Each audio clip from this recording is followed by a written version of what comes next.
in the process of live.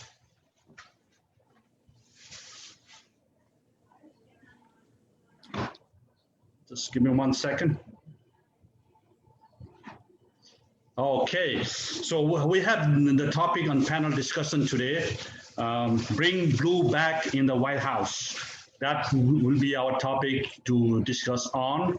And without any further delay, I would like to invite Senator Ghazala F. Hashimi from Virginia State to present her views on this topic for 10 minutes. Please welcome Senator Ghazala Hashimi from Virginia. Well, good evening, and thank you so much for inviting me to join you this evening. I'm honored and delighted to be here, and you've heard it 1,000 times, I'm sure, but I'm going to say it one more time. The 2020 presidential election is the most consequential election of our lifetime. We can't afford to equivocate on this issue, and it is not hyperbolic to state that everything is on the line this year.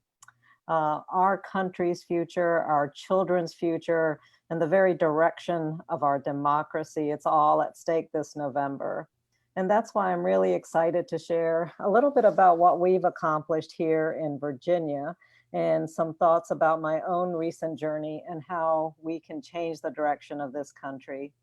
So some of you may know that I was a college English professor for the past 30 years.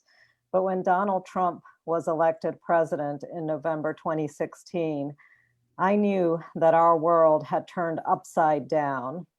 One of his very first actions was to demonize immigrants, to demonize Muslims in particular, and to declare a Muslim ban.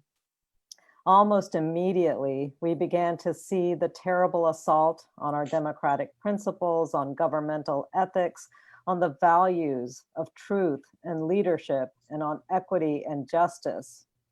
And so these past 4 years have actually proven to be even worse than what we had imagined. For many of us in Virginia, the 2016 election was the spark that ignited a passion that hasn't slowed down yet.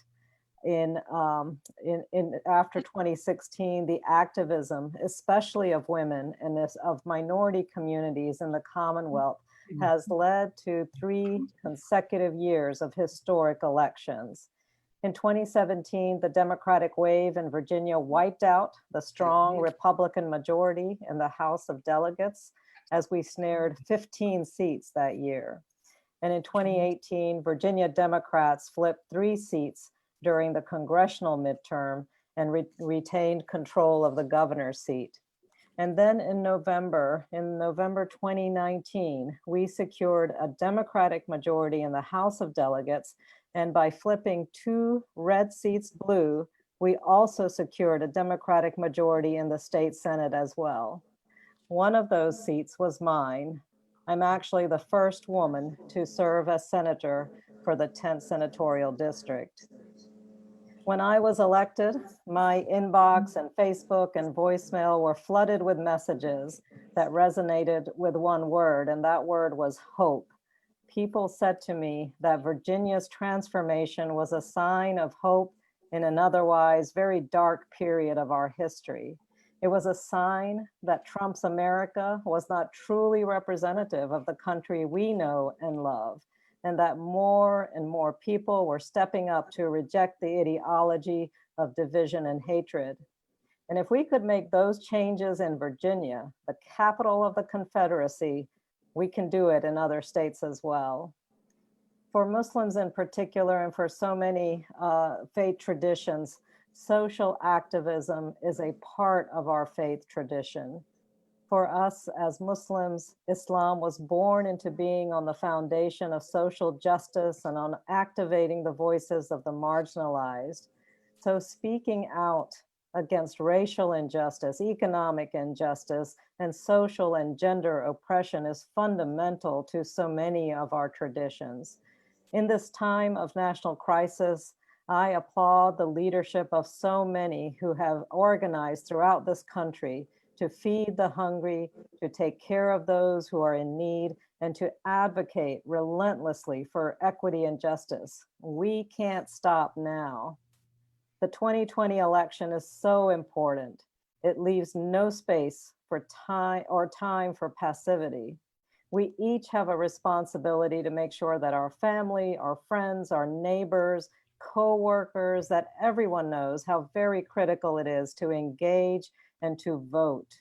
Our future and our children's future depend on our efforts in this time. So these past several months have been a searing reminder of how very critical government leadership is. We've seen an abject abdication of leadership in our current administration. We've seen the unchecked spread of COVID, the massive loss of life that could have been prevented, and the consequent destruction of critical economic structures that have shown us that we each have a responsibility to change the course of this country. Moral leadership is even more essential now that our Supreme Court is on the line. And so we confront a profound healthcare crisis, an economic crisis, and a crisis of leadership. Does anyone truly believe that Donald Trump, a man who inherited his fortune and then proceeded to lose billions because of his incompetence, a man who is shallow in intellect, compassion, and morality, does anyone truly believe that this man will lead our country out of crisis? Joe Biden and Kamala Harris are running on a platform that articulates a vision of lifting this country up from the large-scale disaster that defines what we see in the Trump administration.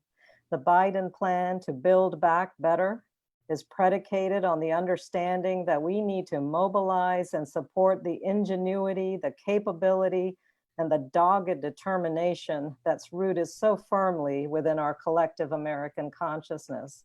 It's a plan to restore American leadership through an economy of care, an economy of entrepreneurship, and an economy of justice. So when you select a name on a ballot, you're not just voting for a person, you're voting for a vision. And we've seen that new vision emerge in Virginia because we have a Democratic majority. During these past several months, my fellow Democratic legislators and I have worked to provide care and support for those who are facing evictions because they've lost jobs and income during COVID. We're funding schools and childcare.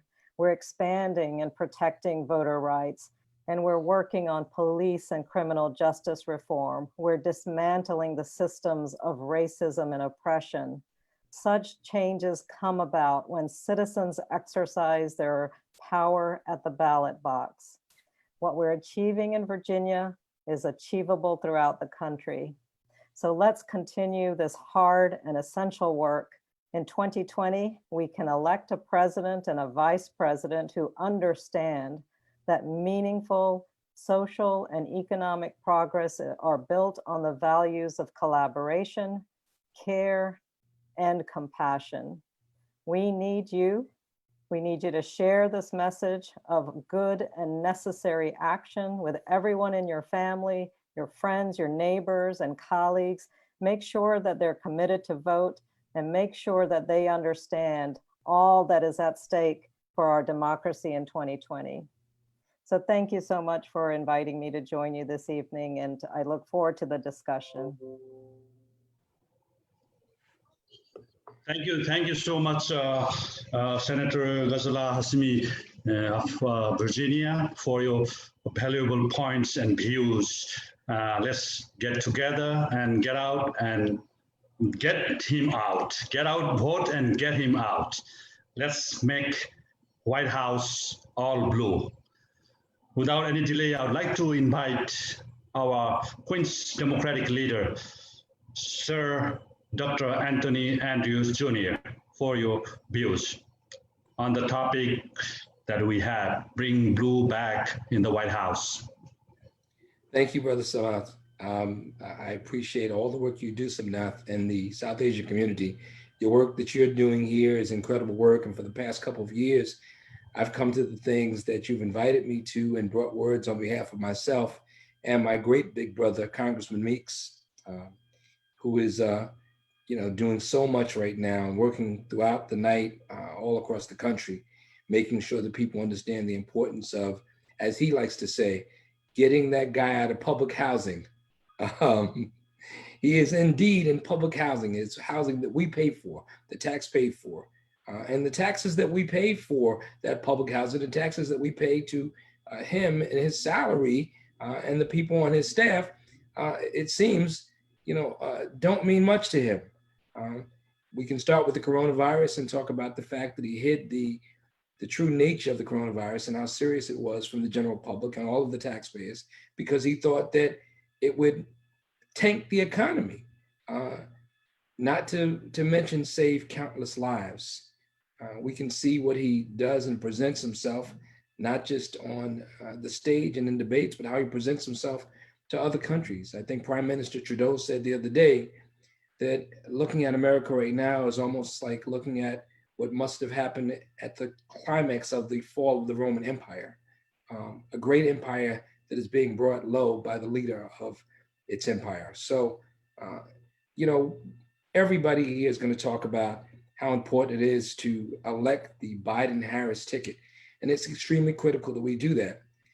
But people really have to understand the importance of sharing this information. Everybody on this call, there's nobody on this virtual call that needs to be convinced, but we've got to share this information with our neighbors and our friends and our family. I can't tell you how many people I've heard who've said, well, it seems like my pension is doing pretty well. Well, I don't know. The economy hasn't totally tanked. This guy seems to be not doing a bad job. Well, Biden doesn't excite me. What's that type of thinking, some of those thoughts that got us here in the first place? We're in a very precarious position in this country right now. There are scholars, colleagues of mine, and as you know, I'm also a doctor in leadership, but I teach political science. A lot of scholars across the nation, across the world right now believe that America is in a very precarious position. Democracy can fall. We may not think it can fall, but it can fall. We are propped up by a constitution, which is not being followed for the most part, not being adhered to by the leader of this country. He has created more dissension among the people than we have ever had from any president in known history. He is not the type of leader that we can afford to have for another 4 years. And there's some real concern about the fall of democracy. For all those reasons, the people on this virtual call need to go out and do everything they can to make sure that, as again, my great brother, Congressman Meeks, and our county leader says, that we evict him from public housing. There's not much more that needs to be said. He shows it every day, whether he tweets it, whether he talks about it on TV. He has a total disregard for the Constitution. He does whatever he thinks is correct. It's almost as if he's running his own company, or that he feels that this whole thing is a reality show. He doesn't realize that being the leader of this great country has a lot of consequences. And if it does have a lot of consequences, and if he does realize that he doesn't adhere to the things that a president of this country has ever adhered to, he is a total outlier. And for that reason, we must make sure that he's an outsider with this election. I thank you very much on behalf of the congressman, the county leader, who has done everything in his power to make sure that Asians, South Asians, Blacks, Latinos are more included in the process. I'd like to say on behalf of the congressman, please get out and encourage your friends, family, and neighbors to get out and vote for the Biden-Harris ticket like your life depended on it. Because quite simply, it just might if this man is allowed to hold another 4 years. It's that dire and that serious. And don't look at the polls, because we had similar polls when we had Hillary Clinton running against him. There are a lot of people that won't say that they are Trump supporters, but will go to the polls and pull the lever for him. Don't believe the polls. Go out and tell people, encourage people to get out and vote. because this, again, is the most critical election, as the senator said, quite possibly the most critical election in the history of this country. Again, we appreciate all the work you're doing. You know, the congressman has been, we have more South Asians on the bench now than we've ever had. We had South Asians that we endorsed and supported for candidacy in this last election. We'll continue to do what we can to diversify the legislature at all levels and the bench at all levels and support people of color, because that's what we are, a borough of color. And we want to make sure that our bench and all of our elected levels represent the people that we serve in this borough of Queens. Thank you again, my brother. I'm sorry, I do have to leave. I had a personal issue that arose this evening that I have to go and address, but I appreciate you allowing me to come on and say a few words on behalf of myself as a district leader, and on behalf of the congressman, our county leader, the Honorable Congressman Gregory Meeks. Thank you so much. Thank you. Thank you so much, Brother Dr. Anthony Andrews, our leader. And like you said, 4 years is enough. And we have already enough is enough. Yes. Just get out and vote Biden-Harris. Absolutely. All right. Thanks again. Thank you, Senator. See you. Thank you, Samantha. Appreciate you, brother. Now I'd like to invite Anika Rahman, API co-chair from Virginia, for her views on bring blue back in the White House. Thank you. Hi, Mr. Sumnath. Thank you so much for inviting me to speak. It's wonderful. As always, I always see some familiar faces, which is always exciting. And it reminds me of how tirelessly everybody's working for this election. As everybody said, we cannot afford another 4 years of Trump. So much is at stake from our education, economy, job opportunities, and how we recover and restore our country, and how we fight against bigotry, racism, and discrimination in our country. And I think last night's debate and every other debate has reminded us of how much is at stake. And I have to say, with everything happening, although it's a pandemic, the campaign has been working really hard to make sure we can all be involved. Other than my privilege to be the API co-chair, I am the deputy director for the Bangladeshis for Biden, and a couple of others are Moshimi Khan is as well. And we've been working hard with the Bangladeshi community to make sure the phone banks are being filled and that people are making calls, because really we don't want to have any regrets. November 3rd, we want to have tears of joy and not tears of like sadness like we did 4 years ago with Hillary's campaign. And really, this is so much about ourselves. And I've always emphasized this is more than just our South Asian or our API community. This is about all the communities that are at stake. And it's our responsibility and duty as people who are at platforms to make sure that we're making sure that everybody's voices are being heard and that everybody is being involved in this. So really, I have faith in our community that we are going to win this election, and we're going to bring it black and we're going to make it blue again. And if you have any questions and comments, please feel free to share. But other than that, thanks for having me.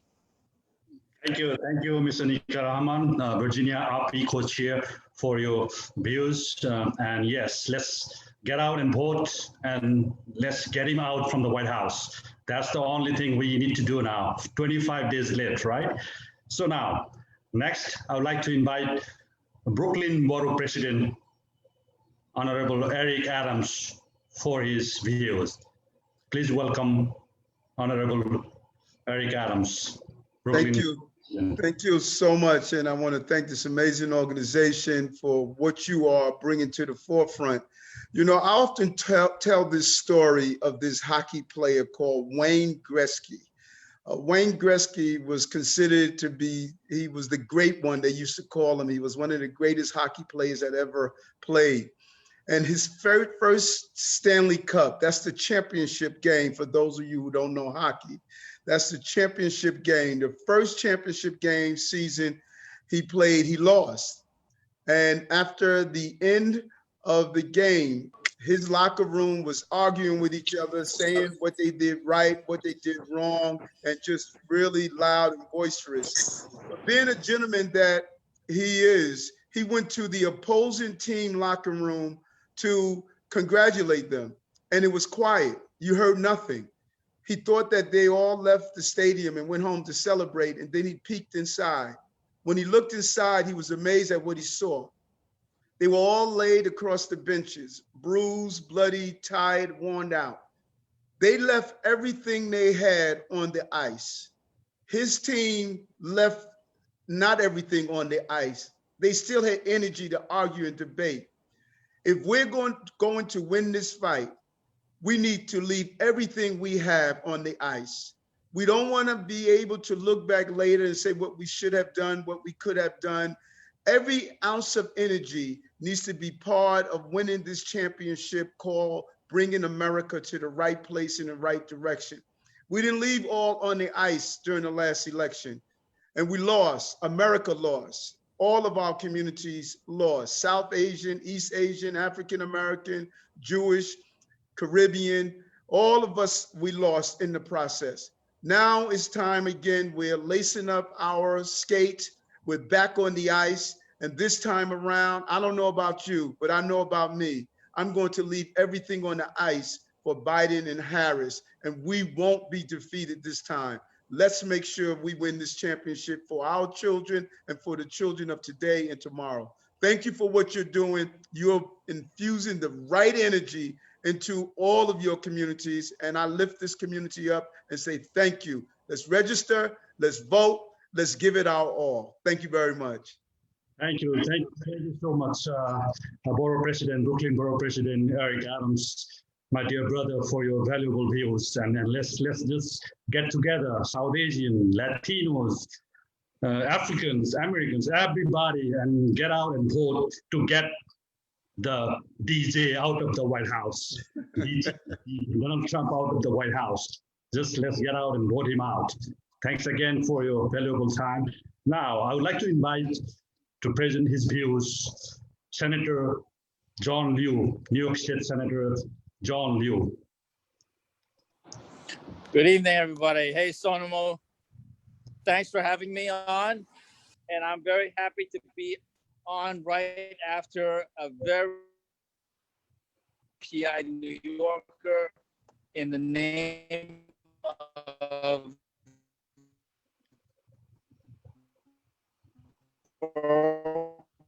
President Eric Adams. Good to see you, Eric, and I was off me in a game of ball. But this is Asian Americans out to vote. How you doing, Eric? Good. And to get all of our community leaders and activists out there. Look, we know what's at stake. As AAPIs, we have suffered this year tremendously. We've suffered from coronavirus, and we have suffered from another virus, perhaps even worse, the virus of racism and bigotry, as so many of us have been blamed for the coronavirus, not the least of which is coming from the president himself, who continues against the advice of all his advisors, community leaders, and health professionals, continues to call COVID-19 the China virus. It has been really detrimental to our community. And that's just one of the many, many reasons why the choice is so clear on November 3rd. We need Joe Biden and Kamala Harris to be next 4 and perhaps 8 years. The last 4 years have been a travesty for the United States and indeed the world, because the president of the United States is often known as the leader of the free world. Well, we have not had a leader in the White House. We have had a demagogue. We have had somebody who splits people apart. We have had somebody who really has made me feel ashamed in many ways of what our Washington government is doing. But we have a chance. We have a chance in less than 4 weeks to change that administration and to have a new president in Joe Biden, somebody who has served our nation for so many years with distinction, somebody who has the character and integrity to make us proud and to really bring our communities together instead of rip them apart, which the current occupant of the White House continues to do. And let it not be lost that we will have an incredible vice president, the first Asian American vice president ever. Kamala Harris, her mom having immigrated here from India and has been proud of her Asian American roots as well as African American roots. Somebody who will bring a tremendous amount of energy and wisdom to the office, and someone who, excuse me, someone who, quite frankly, I thought was a great presidential candidate herself. But that didn't happen, at least not yet. And we have a chance to elect her as the vice president of the United States. So we are proud AAPIs. We've got a lot of work to do in the next less than 4 weeks. We need to get everybody out to vote. Not a single stone left unturned. Make sure not only do we get our own people out to vote. Look, here in New York, we're going to be safe. This state and all of the electoral votes from New York are going to go to Biden Harris. But we can all get on our phones and make phone calls and send text messages to our fellow brothers and sisters in states like Pennsylvania, Florida, Ohio, Michigan, and others. Those are really the swing states where there are enough AAPIs to really make a difference in the final count. So it's our responsibility. We can't just complain about what's going on in this country. We have to do something about it. And that's exactly why all of you are on this call. I want to thank Somnath Demir for convening this. He is everywhere here in New York, and we're very proud of him. And with that, thank you once again for leading the fight. And we got a lot of work to do, but I know we can do it. And on November 3rd, we will have a victory party over Zoom. Exactly. Be safe and be healthy. Thank you, Senator John Liu. Yes, we have 25 days left. That's right. Put Joe You're Biden counting. in office. Get DT out of the office. So let's work together, unitedly, strongly ever. So just get out and vote. Thanks again, Senator John Liu, for your valuable view and suggestions. Now, I would like to invite Af Misabuddin, the ASAL National President and President of Local 1407 and Treasurer District Council 37. Please welcome Maf Misabuddin. The great Maf. Great Maf.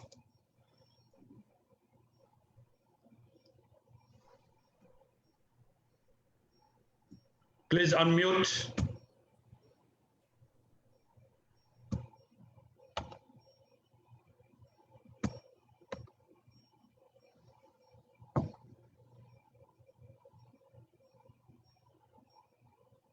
Maf Misabuddin, please unmute.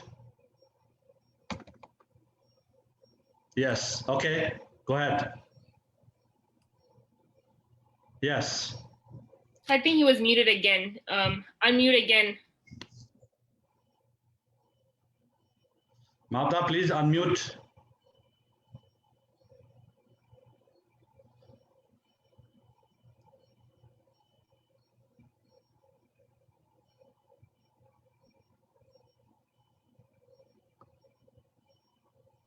Not sure if he can hear you. You may. Yeah, he's coming. Yeah, he just joined from another line. Yeah, looks like.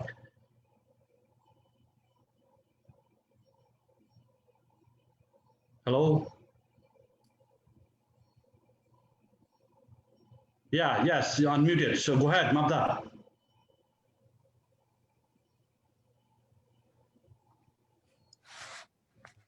Yes. Yes, Mavda, go ahead. Good. Yeah, Mavda, go ahead. Yeah, what you're doing, introducing? Yeah, introduced already. Now it's your turn to speak on the topic, bring blue back in the White House. It started from me? Yes. Yeah, because I don't know, my computer has a problem. But anyway, let us do this. Good to be with all these people, those who have already contributed their lifetime work to the improvement of this nation, especially for the immigrants, for the minorities, for those who don't have a voice, for the voiceless, for the least, and for the lost. So I think the very important part is this, that everybody talks about during Trump's time, the economy has been booming. So I think I will only touch for 2 minutes that economic part. It is my understanding and beliefs that today we are more poor than 3.5 or more years ago. People are living below poverty line. When Obama left, it was around 8%. Today it is over 12%. And what is living below poverty line? Simple. If you are single and if your income is $12,760, if you have a family with 2 children, your income is $26,200. So that percentage alone has went up by 4%. Of course, you all know with no health insurance, during Obama's time, only 7% American did not have health insurance. Today, that is over 15%. During Obama's last year, he left a surplus. Today, we have deficit of over $2.8 trillion as of August 13. US national debt during Obama's last year was $19.1 trillion. Today it is $22.8 trillion. Of course, we all know minimum wage. Only Obama's time it went up $7.50. Many states, many cities across this country has increased that minimum wage to $15 or so. But during Trump's time, economy is booming, but no hourly people has gotten a raise. Though his corporate America received 23% of raise, regular working people has received none. Today, there are over 65 million working Americans who are poor, still working over 27 hours a day. And we know wealthiest 1% America has more wealth than any other time last 50 years. So that alone, if we want to talk about the economy that has provided us the boost of Trump's campaign and his people, everywhere they go, they need them so that they can continue their economic activities or turn this country to something richest, which does not hold as far I am concerned. So we are so serious. The next 26 days, we must do all we can to change this country, to make anything and everything that we see transform into blue, help elect Biden and Harris to the White House. And everywhere there is a Democrat, please do anything and all thing you can do. Thank you very much. Being with you, very proud. Thank you so much, Honorable Misabuddin, the National President of ASAL, for your valuable points and the economic. We need the economic backup to survive in our minorities and the immigrant communities. Like you said, let's get out and vote. Vote and get the Trump out of the White House. Let's make everything blue, blue, blue, blue. No more red. We have enough. Red is enough for us now. Thank you again. Now, I would like to invite Yes, thank you very much. National Director of Asian American Pacific Islander, Amit Jani, for his views. Yep.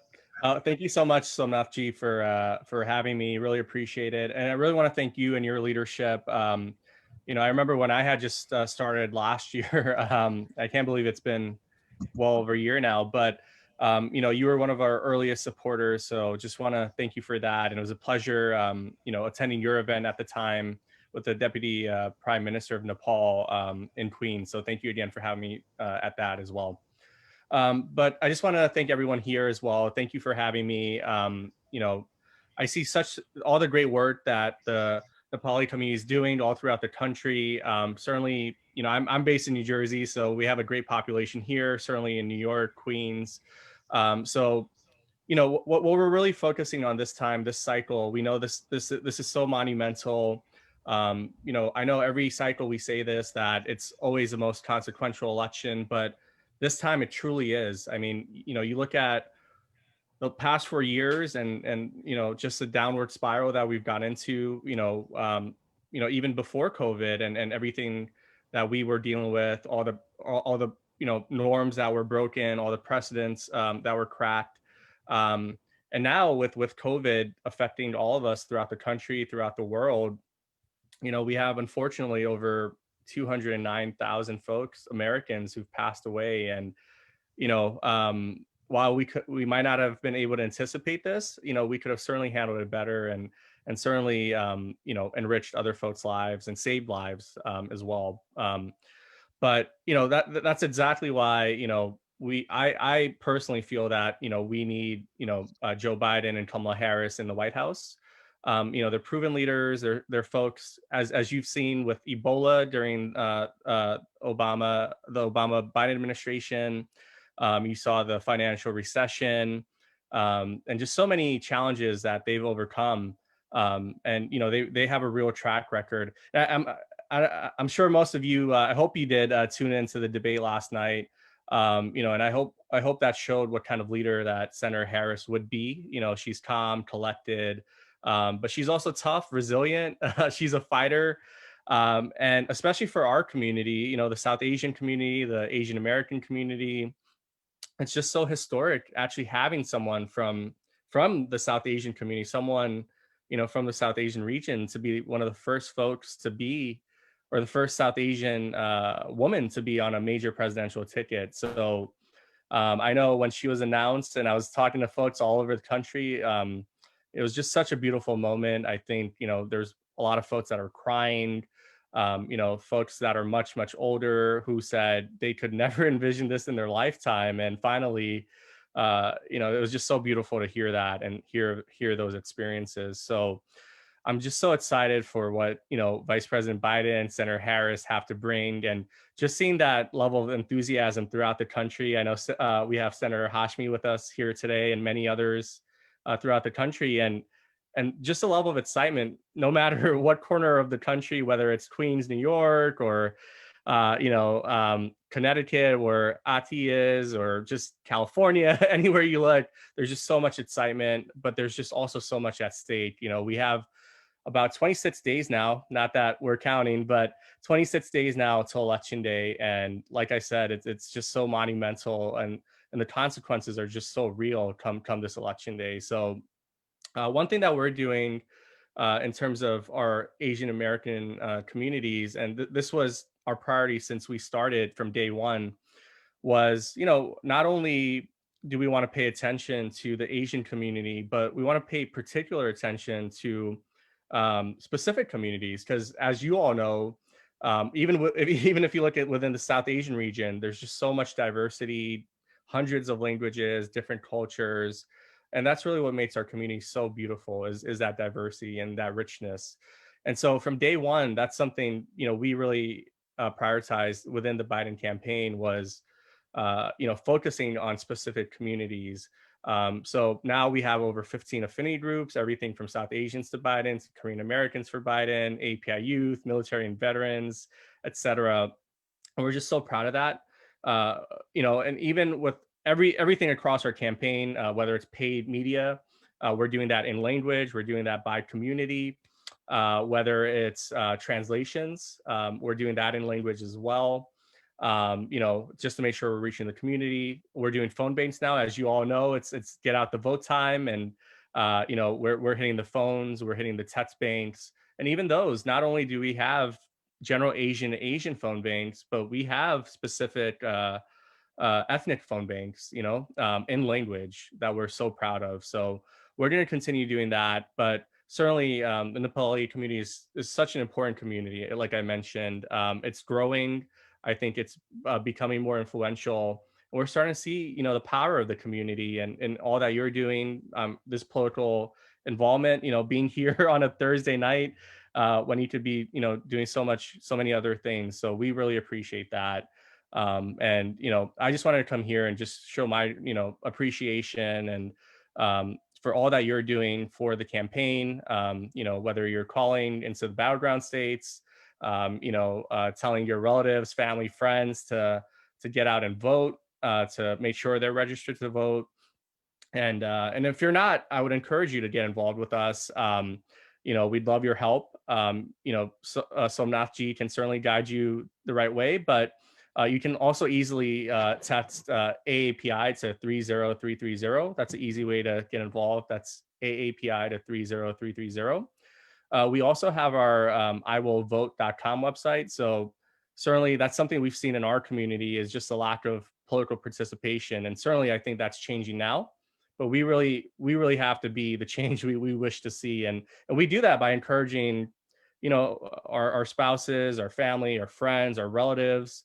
So please do that. Please encourage your family and friends. There's still a lot of folks, especially in the first generation, that either aren't used to voting or just don't know how to. So that's where I think all of you come in, where all of you are so critical. And so again, I really appreciate all that you're doing. And if I could be helpful at all, or if any of our team members and the AAPI team can be helpful, we certainly want to support everything that you're doing. So with that, thank you so much. Please do sign up if you're not involved with us. Again, just text AAPI to 30330. You can go on our website, aapisforjoe.com. That's aapisforjoe.com. And then iwillvote.com, just to make sure you have a plan. But I'm so proud of this community and everything that you're doing. Somnath Ji, thank you for being such a great organizer and a leader in your community. And with that, I'll turn it back to you. Thank you, everyone. Thank you so much, Amit Janiji, the National Director of RP, for your valuable points and the views that anyway, we got to get him out. Get number 45 out, get in number 46 in the White House. Let's bring blue back in the White House. With all your support, with all your suggestions, with all your advices, guidance, we are there, almost there, 25 more days left to make this happen. Thanks again. And without any delay, I would like to invite Ms. Neha Dewan, National Director of South Asian for Biden, for her views on bringing blue back in the White House. Hi, everybody. Good to see a lot of you that I know from before, and good to see folks that I haven't seen before. Thank you so much, Somnath Ji. I have to say, you always get an A+ for your energy and enthusiasm. It really is so contagious. So thank you for that, and thank you for having us. So South Asians for Biden is a national grassroots organization that, of course, is trying to get the Biden-Harris ticket elected. And we also have a series of councils within South Asians for Biden. So Indians for Biden, Pakistanis for Biden, Bangladeshis for Biden, and Nepalis and Bhutanis for Biden as well. What we're focusing on right now, our mission has always been to engage, educate, and mobilize the South Asian community. We are doubling down, tripling down, whatever you call it, in terms of the mobilization phase. We have 5 recurring phone banks into battleground states. We're also creating videos, and we're also doing events at this point, because really, as Somnath Ji just said, we've got to do everything we can in our power to get 45 out and 46 in. And believe me, I think I can speak for a lot of you that we are even more enthused after last night's debate. So, riding off on the coattails of that energy, for our community. I mean, as I said before, it doesn't matter which side of the political spectrum you fall on, just to be able to see somebody who looks like yourself on a national platform is, you're breaking glass ceilings, and it means so much for a community. But having said that, I think she did an amazing job to make a great case for the failures of the Trump administration, highlighted that, and of course, as to why the Biden-Harris ticket is the right choice. So we are here, look forward to working with all of you, seeing whatever it is that we can do in these last moments. The phone banking part, I can't stress enough, is so important, because that Desi to Desi connection goes such a long way. Sometimes those conversations turn into just something else that you wouldn't have known. And the next thing you know, that other person, all of a sudden, who's undecided, really makes up their mind, because all of a sudden they've connected with you and they like what it is that you're saying. So I cannot underscore that, or can I emphasize that enough, the power. So if you have between now and the next 27 days, you, your networks, to even just do one phone bank into battleground states, trust me, it's time very, very well spent. So I'll stop there and I'll turn it back to you, Somnathji. Thank you so much for having me tonight. Thank you, National Director of South Asian for Biden, Ms. Neha Dewan, for your advice and suggestions. And gear up. Let's get down and work more harder. Of only 25 more days to go. Thanks again. Now I'd like to invite Dr. Syam Karki, member Maryland Democratic Party and API Caucus Leadership Council. Dr. Syam Karki from Maryland. Good evening, everyone, and thank you very much, Somnathji. You have been working very great. You have a lot of energy. I think with that boundless energy, I'm sure we'll be able to push Trump out of the White House. Yeah, my background in clinical pharmacology and my past work in the prophylaxis and the management of influenza been very interested in this COVID-19.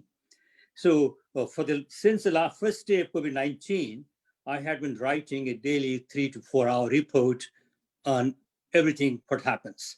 So from that perspective, let me go more on how many lies. Trump is a master of lies, and he tells lies all the time. And then from that perspective, let me go and tell you what are the lies he tells. First thing, he always boasts that he banned the Chinese flight, and by doing that one, he saved a lot of lives. And that's not true, because after he banned the China flight, 45,000 people came from China in the 4 weeks. So that number was enough to infect all the people in California. So his claim that he saved lives doesn't float anywhere. And the second thing is that the real infection, the destruction that happened in the early days was in New York area. And in New York area, the virus that came from was not from China, but they came through Europe, because people were flying from Europe to the international airport around New York City. So that's why the first onslaught of the COVID-19 was greatest in New York. And that time, you see the mismanagement, no ventilators, no hospital beds, no ICU beds, not enough space for people. And what did Trump do? He didn't do anything. He just said, it's none of my business. He just watched people die. And then after a couple of months of experience, the state governors were able to manage, expand capacities, everything. And then at that time, what happened? In the beginning, the infection, the fatality rate was around 20%. So in New York City and all these places, after 3 months, the fatality rate came down to under 10%. Then what Trump does, he said, now it's time to reopen. And he pushed his people. He sent his crowd of these unruly people with guns and weapons to state houses, to force governors to start reopening. And that was against the recommendation of his own commission. And what happened then? The infection spread in Texas, Georgia, Oklahoma, all the southern states where they started reopening, it started. And as a result of that one, 50,000 more people died. And in the meantime, what happened in New York? That the fatality rate came down to under 5 because they stuck with the scientists, whereas Trump persuaded his governors, his Republican allies to reopen, and then the most of the deaths happened on the other side after the first 3 months. Then finally, when they were coming to meet that challenge, then what does happen again? He says, now it's the time to open schools and colleges.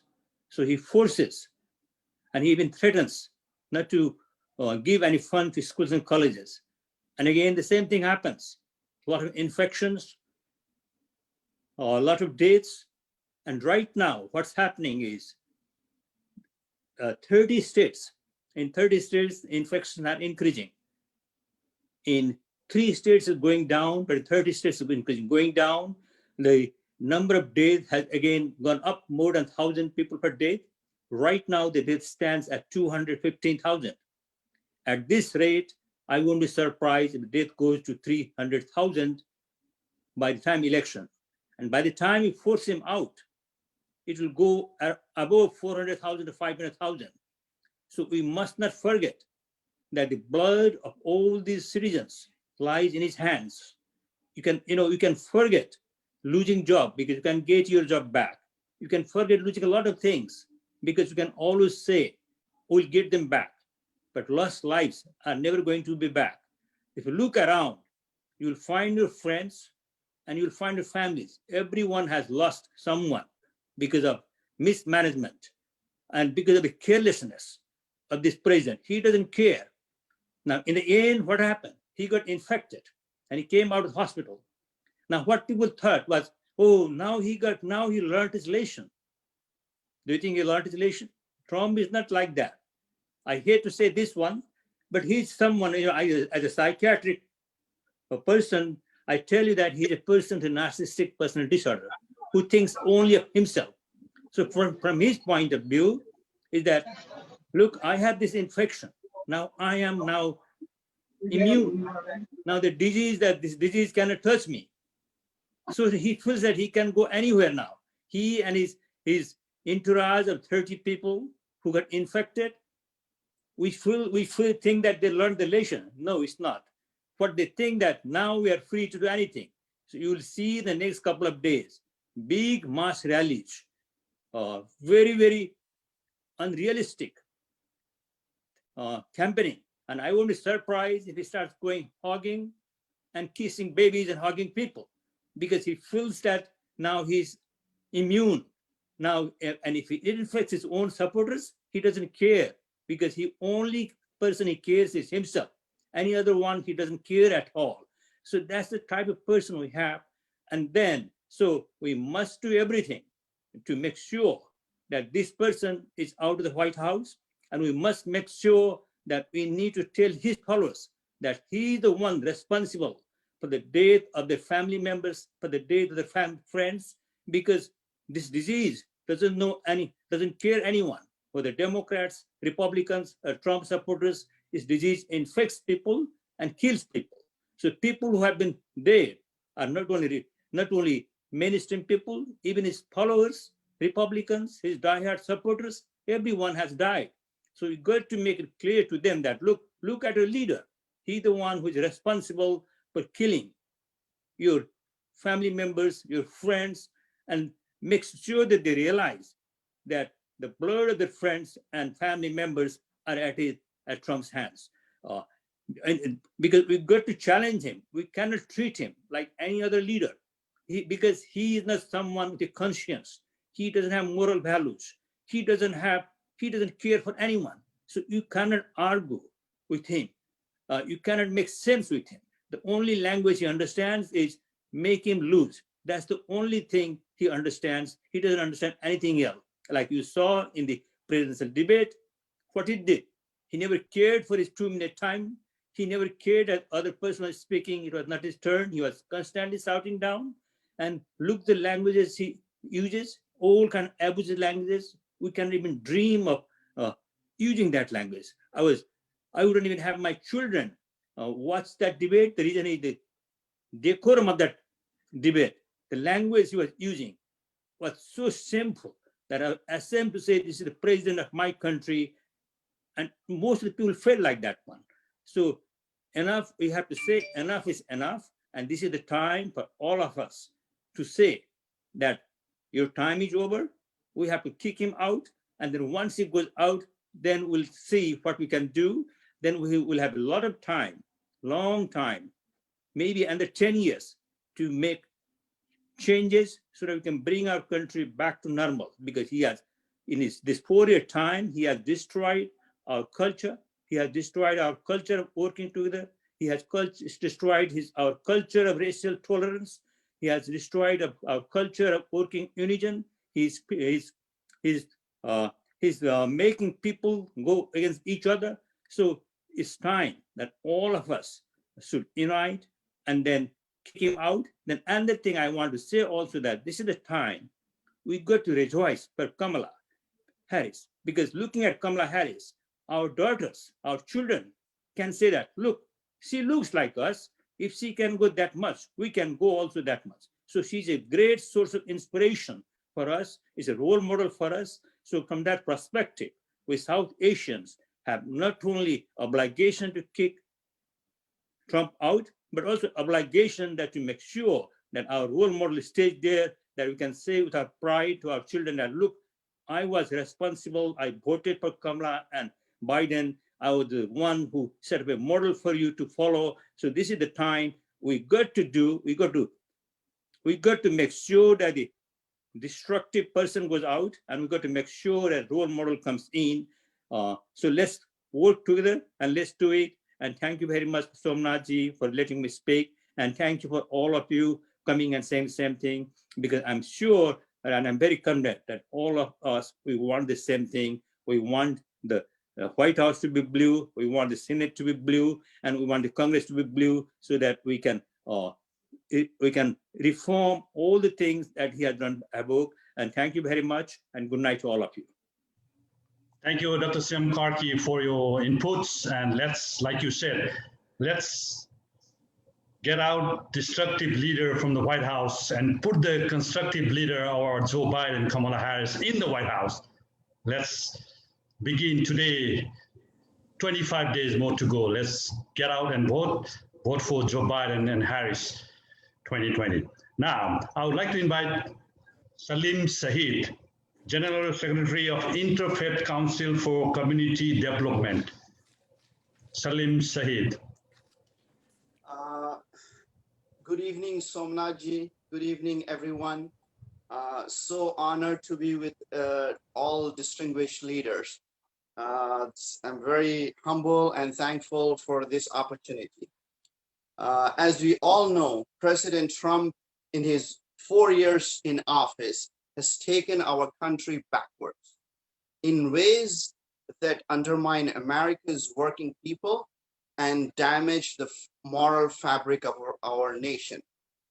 He has damaged our country by shamelessly inflaming fear and hatred for political purposes and attempting to demonize and dehumanize immigrant families, separating thousands of immigrant children from their parents.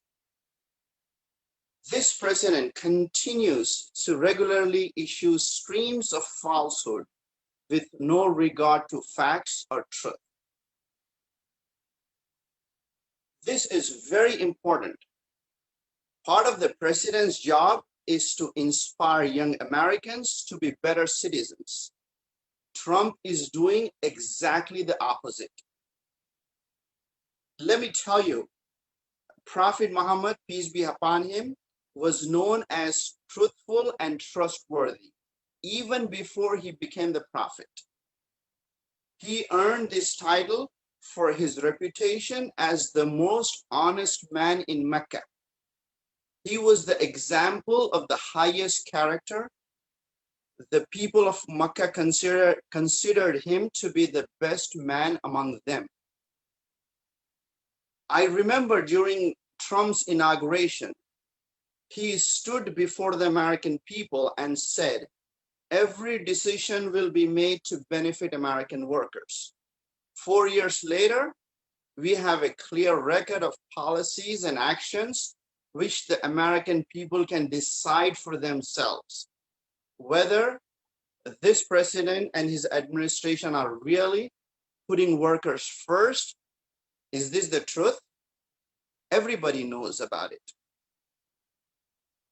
The most important thing I see today is how parents are struggling to teach our young children a deep sense of morality, ethics, and character.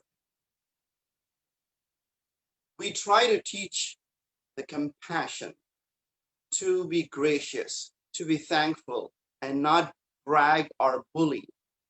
Also, don't lie, cheat, or steal to our children. We teach them to respect others. We teach them that everyone is equally worthy and valuable. no matter who they are, what they look like, how much or little they have, and which God they pray. We want to raise good people and good citizens, and people who respect society and follow the rules. We as parents are the first teachers, the most important ones, but there are many other teachers as well at family gatherings, at schools, at place of worships or playgrounds, or nowadays the television and the social media. We know that the president should be one of the best of us, but not the worst. When our children do well, we often say, you could be president someday.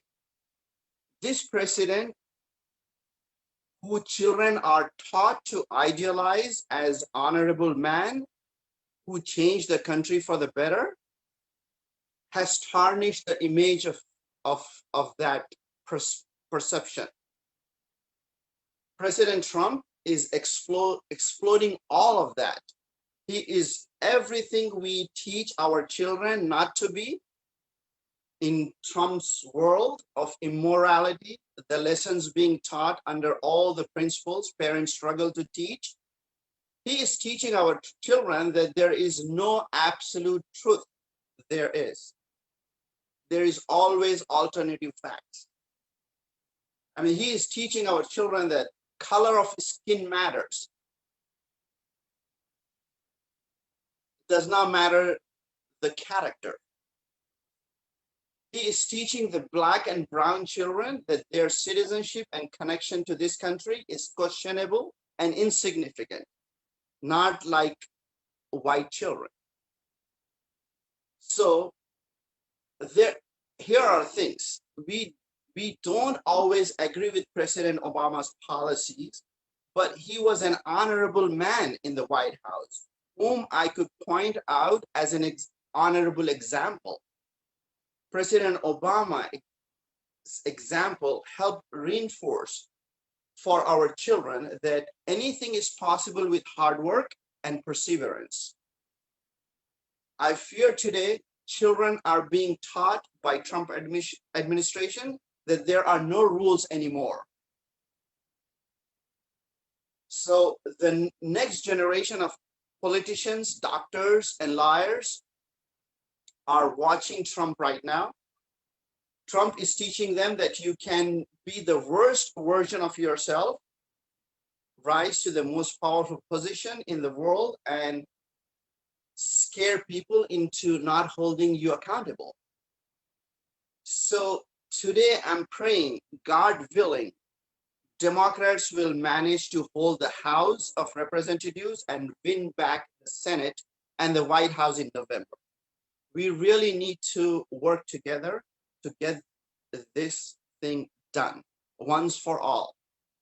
Democrats will have full control of the federal government for the first time in many years, Senate and the House of Representatives. I say, inshallah, we are at a moment where we have to succeed now in restoring the integrity of the American vision.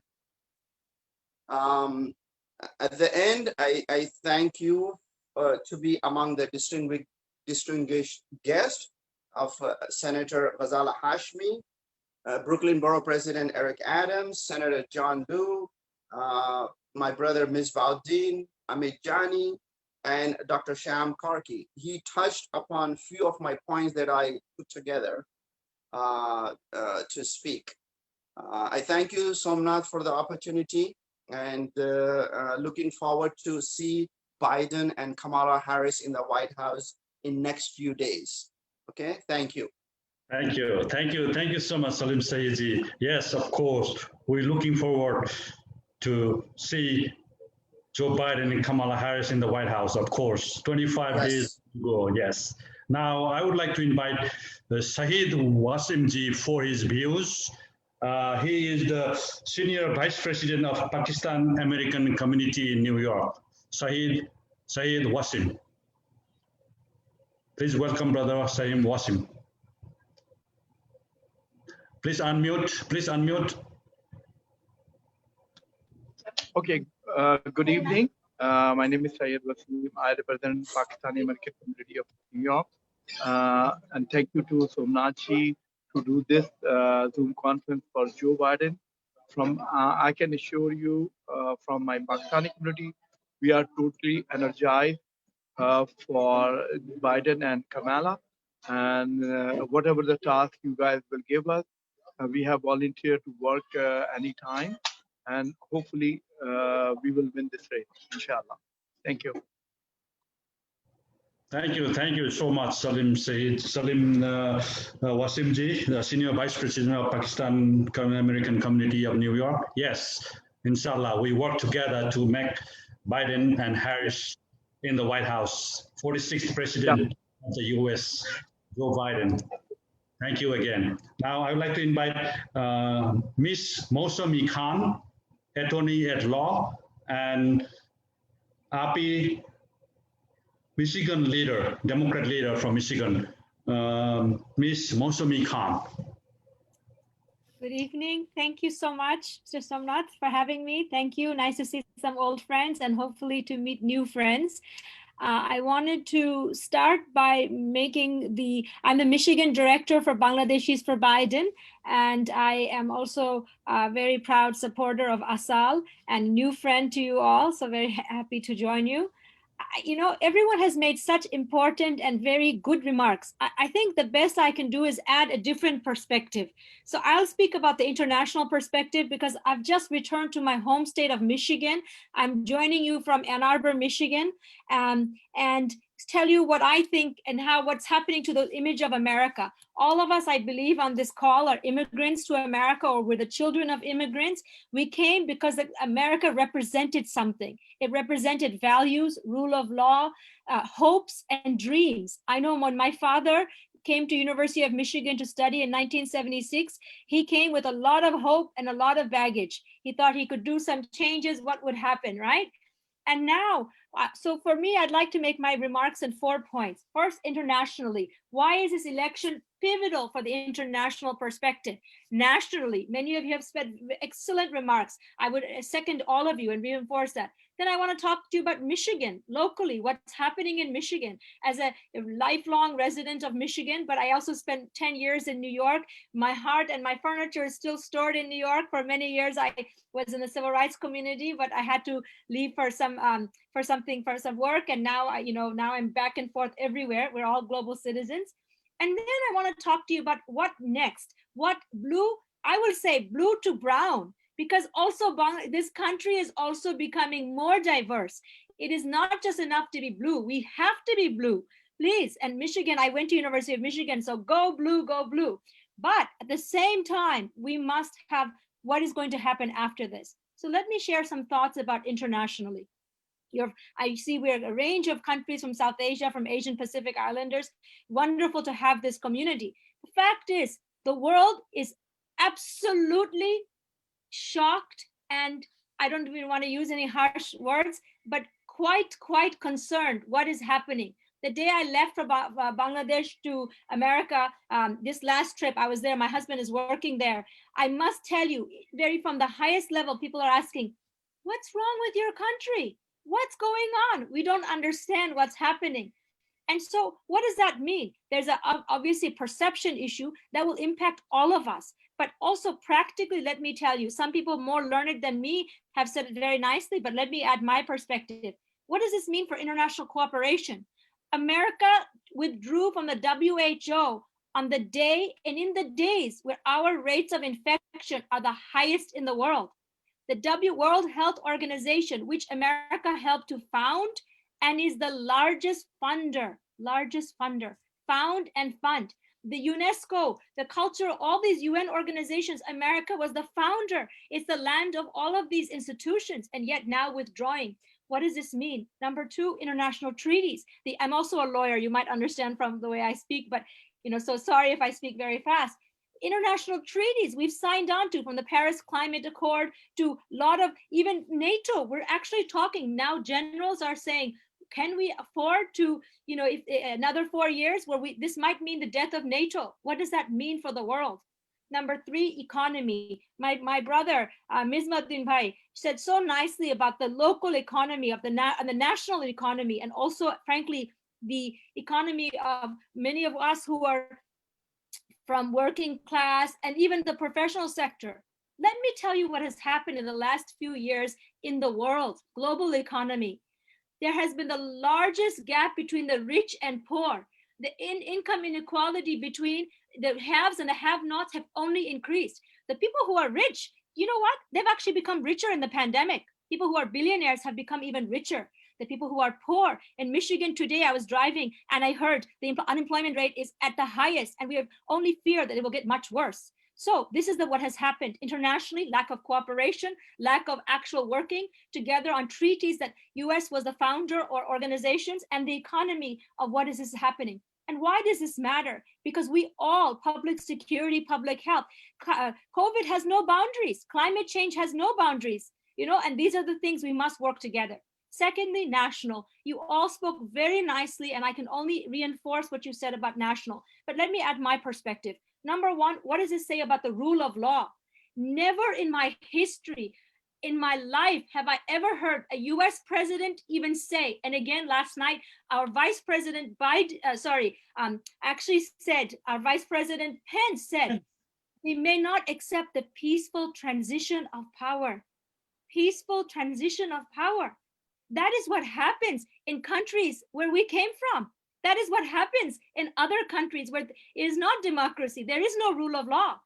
Could you ever imagine that this would be a conversation in America today in 2020?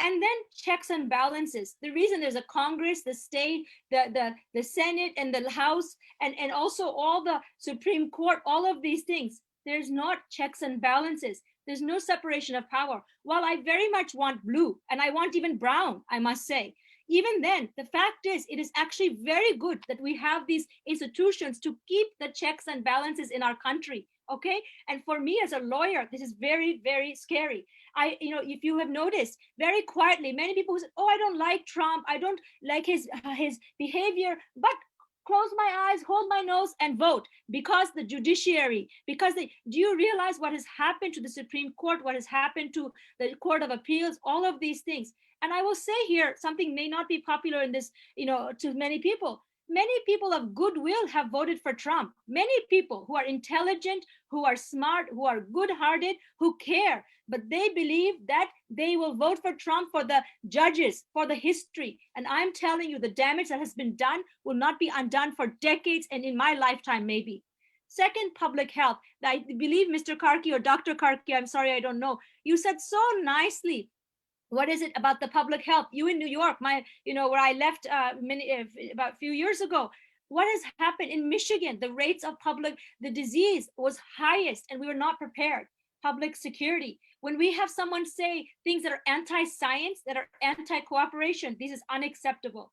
Let me talk about local. Today in Michigan, few hours ago, the FBI indicted 13, or actually charged 13 people, not indicted, charged 13 people of threatening to kidnap our governor, Gretchen Whitmer, who I think is an amazing governor. I am so proud of her leadership and her strong and intelligent and absolutely excellent leadership in this state. I will tell you something personal. I didn't even get a chance today to breathe. Unfortunately, my daughter got very sick and I had to go to the emergency room. I was driving fast. There was a truck in front of us. It had a Trump Pence sticker.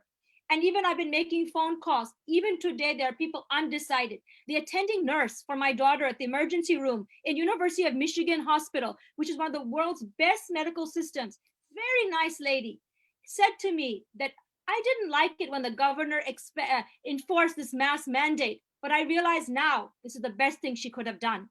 I realize now this is the best thing she could have done. And yet we had a Supreme Court ruling in the Michigan Supreme Court last week, I believe it was, that said that she didn't have the right to do this. What does this mean? This is a threat to our public health. because it is causing disease and hardship on so many people, and not equally. People who are already behind, Blacks, Asians, everybody, working class people, we're already behind. Can we decide not to go to Kroger's or Myers or wherever we work? Can we decide? I'm a lawyer, I can work from home. I have that luxury, I have that ability, but my other people do not have that ability. Lastly, I wanted to say, I think that what really scares me is how divisive and dangerous to our health, to our working together this has been. And so what does this mean moving forward? I want to end on 3 words: focus, fortify, and forward. We must focus, we must vote. I took my 70-year-old mother and we went and we voted. Early voting in Michigan started September 24th. I don't believe in conspiracy. I don't believe in all of that, but still I have some doubt about my absentee ballot, maybe I shouldn't say this officially. This is my personal belief.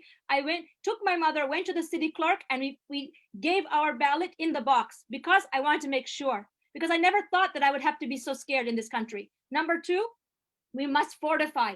I'm so grateful, Mr. Somnath, for you invited me. You don't even know me, but you're so gracious. Thank you for inviting me. We must work together. We must work together. Put all our sides. The train is off the tracks. Get the train back on the track, then go in the right direction. Whichever I may fight for my direction, you'll fight, but right now the train is off the track. Let's get back on, and then we need to move forward. So we must work together. Lastly, moving forward. What does that mean? My brothers and sisters, you have said so nicely, what does it mean to move forward? We have equity, issues of justice, of equality, of economics. People are suffering, people are dying, and people are without jobs and without health care. So much is at stake. And I will say to you, I wish for the day that when we can talk about blue, but within blue. I was in New York. In fact, I give this example often. Many people may not know, but in the Dhaka Club, there's this thing in Jackson Heights called the Dhaka Club. And I was invited to be the moderator when Joseph Crowley, ex-Congressman Crowley, spoke to the Bangladeshi community the first time. And I remember I spoke and did the moderating. And I'm so proud of my uncles and aunties and everybody who, in their broken English, with their sincere heart and their hard work, they're our pioneers, and we follow after them, and we learn from them, and we are so grateful for you for putting yourself in that position. They came to us for votes. I even remember John Liu when I was in New York. I remember he was, I think, a council person and others that were getting out votes. People come to our community for the votes. But when it comes to our civil rights, when it comes to our economic rights, to be honest, not always people are there. I don't mean John Liu at all. I don't know. I'm saying in general, right? I'm saying in general, they take our votes for granted. So in closing, in Michigan and other states, when I call, even in my own Muslim, I'm Muslim, in my Bangladeshi, my immigrant, my whichever community, even African-American community. In Detroit, I was making calls this weekend. And I must tell you, people are still, what's in it for me? Why does it matter? And so right now, what I'm saying is it matters because we're absolutely off track. And I thank you for the opportunity to speak to you and to meet you and to work with you. And I pray to God that we have no choice. The world is watching, my child is watching, and we must work together, inshallah, and make sure Biden and Kamala Harris are elected November 3rd. Thank you. Thank you. Thank you, Ms. Very good. Thank you.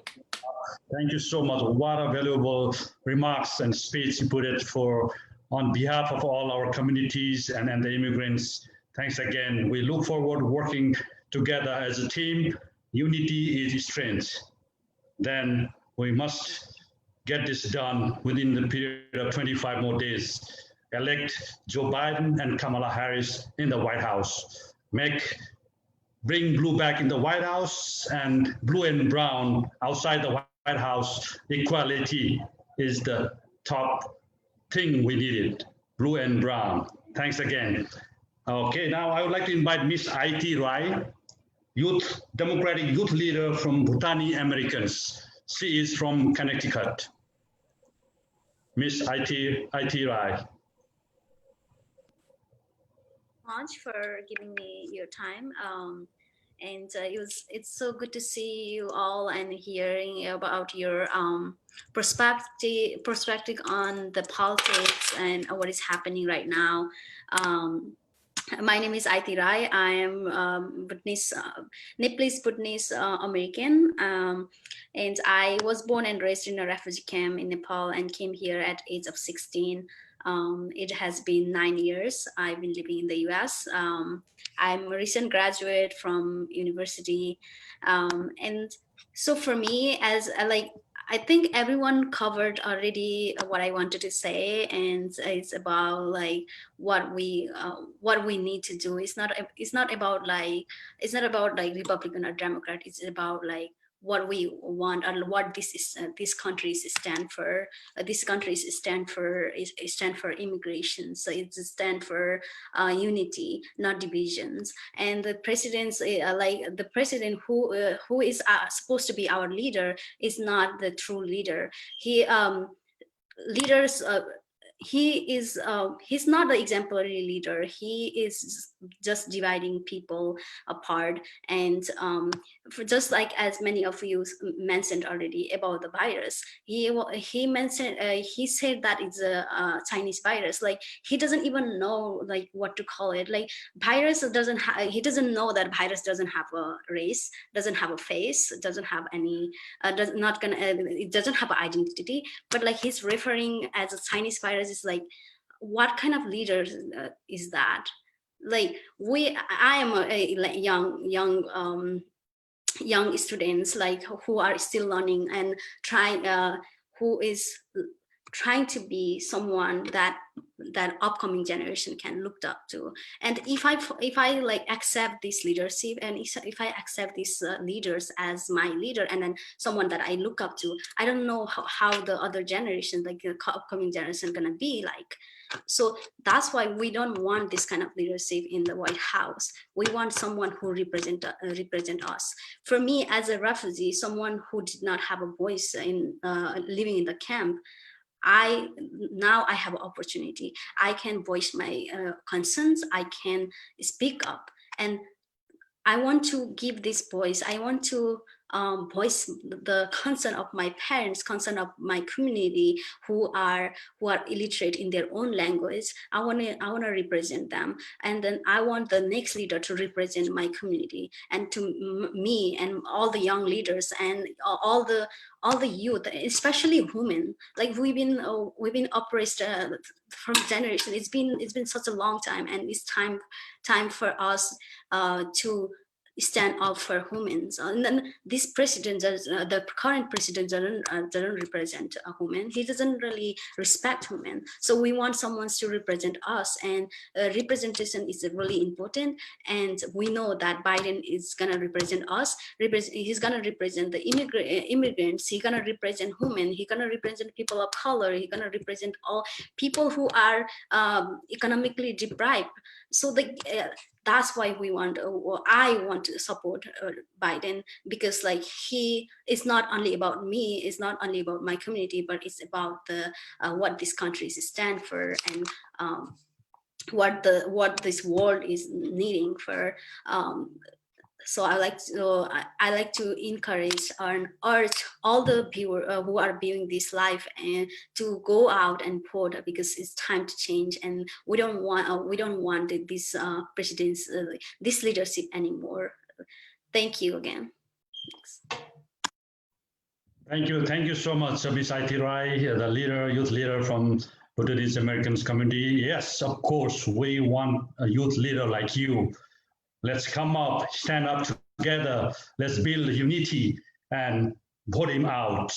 Vote number 45 out of the White House, and vote in number 46, next President Joe Biden and Kamala Harris team in the White House, which can bring us better future and for the generations to come. Thank you again. Next, I'd like to invite Ms. Tenzin Seang, the human rights activist and Tibetan Americans community leader. Tenzin Seang, Ms. Tenzin Seang. Good evening, everyone. Thank you for giving me the opportunity to share my viewpoints with such a great panelist from Asian American Pacific Islander. Well, I already heard a lot, and we already heard the presidential debate, and we are very clear actually for whom to vote. But I want to still share with my personal background, being a recent immigrant to the United States. Being an immigrant, I care for immigration policies, as we Tibetans had been escaping persecution and since 1959 and struggling to preserve our identity and struggle to exist as a race in the United States, which we call a country of freedom and hope. Like many other immigrants, we have known America as a land of hope and freedom. But when President Trump wins the presidency in November 2016, it proved us wrong. President Trump's tenure has been the worst nightmare for all the immigrants, especially our Muslim brothers and sisters. President Trump's travel ban on citizens of Muslim countries like Iran, Syria during the worst refugee crisis is not just discriminatory, but very cruel and inhuman. And in addition, Trump shrank the funding for immigration offices, which led to the slowdown of immigration processes in the country. This slow and unreliable immigration law not just created fear and anxiety amongst the immigrants, but stripped away immigrants' rights and live with dignity. In last night's vice presidential debate and in most of the media, we heard about the pain and suffering of many families who were not able to see their dying loved ones during the pandemic, their father, their mother, their brothers and sisters. But I am sorry, and I feel and empathize the sentiments of our Americans during this pandemic. But I want to stress that this painful experience is something that we immigrants had been going through and had been facing during non-pandemic time, because the immigration policy and the immigration processes are too slow. I question today, what is the crime of immigrants? Is that we were born as stateless? Is that we were born in conflict zones? Or is it that we chose America for a better future? With that, I want to stress that we Americans need a change that can be only observed when we bring back blue in the White House. And returning back to the discussion on pandemic, as much as we want to hold China accountable for the history of human rights violations and for not being transparent about the pandemic to the world, as a Tibetan, we have experienced human rights violations under Chinese Communist Party. But we cannot deny the fact that Trump's administration failed to respond swiftly and effectively to this public health crisis. Trump's America Great was way behind small countries like Taiwan and Germany in responding to COVID-19, and we all know that. Now, coming back to New York, the Democrat state introduced NYC Care, the health insurance that covers New Yorkers for free and low health insurance. And we saw in presidential debate that Trump do not have a plan for healthcare even after terminating Affordable Care Act. For smoother and swifter and smarter recovery from this pandemic, we need a change, and the change is to bring blue back in the White House. We want America that embraces diversity, implements inclusive policies, and programs for every American, irrespective of their gender, their religion, their race, immigration status. But we need America great. Again, not just for the wealthiest of the wealthiest, but we need America great by values of equality, justice, hard work, and human dignity for all. Again, please go and vote for justice, for human rights, and for hard work, and go and vote for Joe Biden and Kamala Harris to bring blue back to the White House. Thank you so much, Somnath Ji, for organizing this and for giving me the opportunity and for always being very supportive to the Tibetan community. Thank you. Thank you so much, Ms. Tenzing Seang, human rights activist and Tibetan American community leader, frontliner, and defender. So we definitely work together unitedly. Thank you. Any issues, and just this time, 25 more days to vote for Joe Biden and Harris, bring you back in the White House. Thanks again. And now I would like to invite Mo Chan. He's the co-founder of Burma Point. Now it is called Myanmar, and also the human rights leader of Burmese Americans community. Mo Chan, please present your views.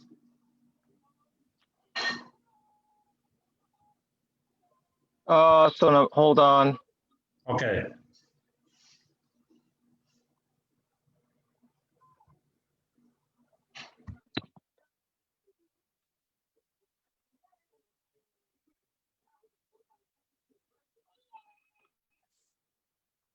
So no, can you hear me? Yes. Sorry. Oh, okay, good. I had to take off my headset. Somehow my headset stopped working. So yeah, thank you, Sonam. I truly appreciate all the previous speakers for all your views about getting rid of 45th, but bring in the 46th, and of course this is the most important time in the history of the United States, I believe, at least in our lifetime, right? So being in this country, right? So, and especially the fact that we are immigrants, I, for one, am very concerned, like what Tenzin said earlier about the immigration, how the budget cut is going through, and also beyond that, how Trump has travel ban on many countries without clear explanation, but rather based on his political reasons and his to get whatever votes he needs from his base. He's doing anything that is crazy.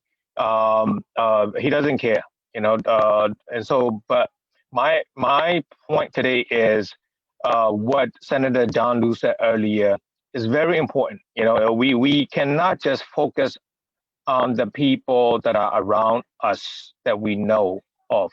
Of course, that's number one. Number two, we need to go beyond that. We need to go beyond the people from the blue states, and especially focusing on swing states.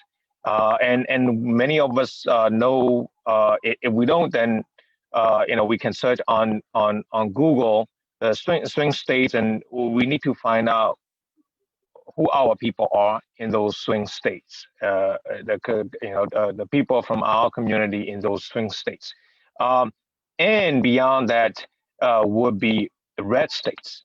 There are many. I'm sure there are many South Asian Americans in red state as well. Some of the red states, and so we need to reach out, because you have to remember, Trump did not win because of the blue states. He won because of the red states and some of the swing states. And so we need to focus on the red state and the swing states. The blue states, he will lose for sure. And we just have to be concerned about swing states and the red states. So, I mean, and this is also my suggestion to Sonup. It is not that he doesn't know. I mean, Sonup knows already very well.